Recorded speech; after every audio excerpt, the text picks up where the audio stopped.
Good afternoon, ladies and gentlemen. My name is Iron Shib, or Shib for short. I appreciate you being here today. Goal of this video is to dive through Valtan Phase 1 or Gate 1, whatever you want to call it. We're going to keep this thing short and sweet and make sure you learn the cheese method, how to get through it as easy as possible. If you have any questions, come see me on Twitch. Follow any of my socials below. It would mean the world to me. Let's get into it. So yes, this is Valtan Phase 1, but you don't even get to see him. You just get to mess up his dogs. I'll walk you through each step of the process to teach you what you need to do at each significant event. And it pretty much correlates with health bars, so I'll keep it in that. At 45 health bars, the wolf will transform into a red wolf. You'll see a big animation.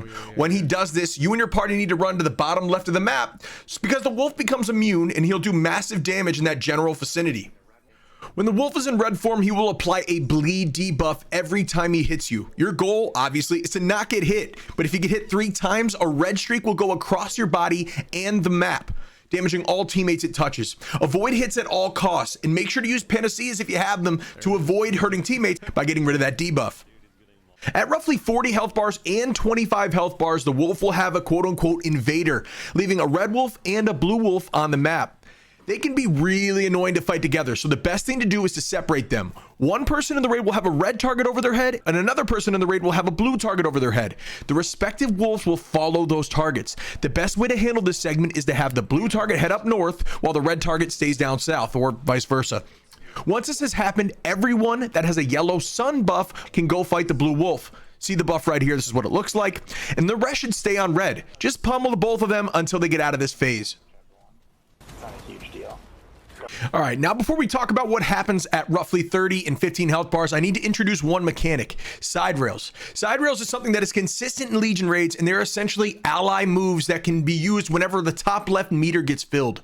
These moves will help you quote-unquote cheese certain mechanics, and these moves can be used by the raid leader and the raid leader only. For this fight, you will only need to focus on the second move of Esther Way, or Control X.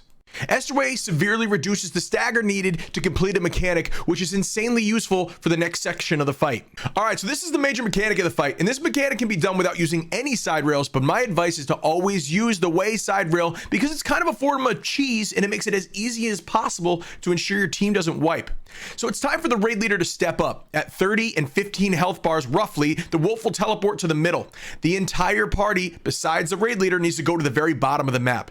The raid leader needs to be just under the wolf, because as soon as the stagger bar appears, he needs to use Esther Way or Control X and then slowly walk upwards through the wolf so that all 8 of the orbs that have just appeared follow and chase just the raid leader. The leader can accidentally grab one of those orbs, but all he needs to really do is run away from all the rest of them while the party comes up from the bottom of the map and completes the rest of the stagger check. I will show you it here right now, but it needs to be completed, like I said, roughly at 15 and 30 health bars. If you're doing too much damage and your side rail meter isn't filled up, just slow up a little bit so you can have it ready right around those health bars so you're ready to do this mechanic. After you complete the first orb stagger check, the wolf will learn a new set of moves. These moves aren't necessarily wipes, but they'll lead to some serious damage or kills. These moves are his bombs. Anywhere starting from around 20 to 30 health bars, he will randomly have his arms glow green, red, or blue. When this happens, he's about to throw one of those respective bombs. His green bombs are in delayed outpouring AoE explosion that has a safe spot in the middle. He can throw a single or multiple amount of these. They're a bit easier to dodge than the rest of them. The fire bombs can be very deadly.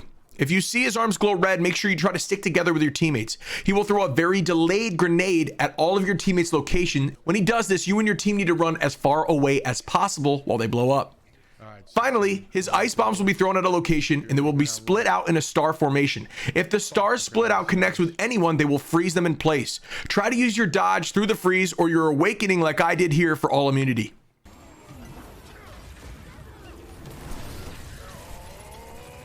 I hate that freeze, man.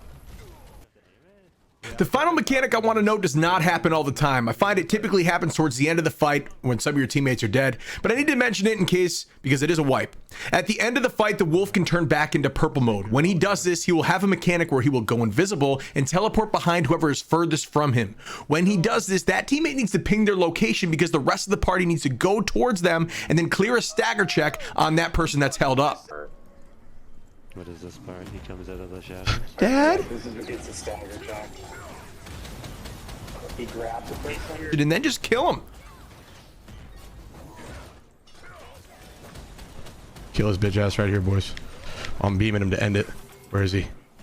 Hold this for me, sir. See ya.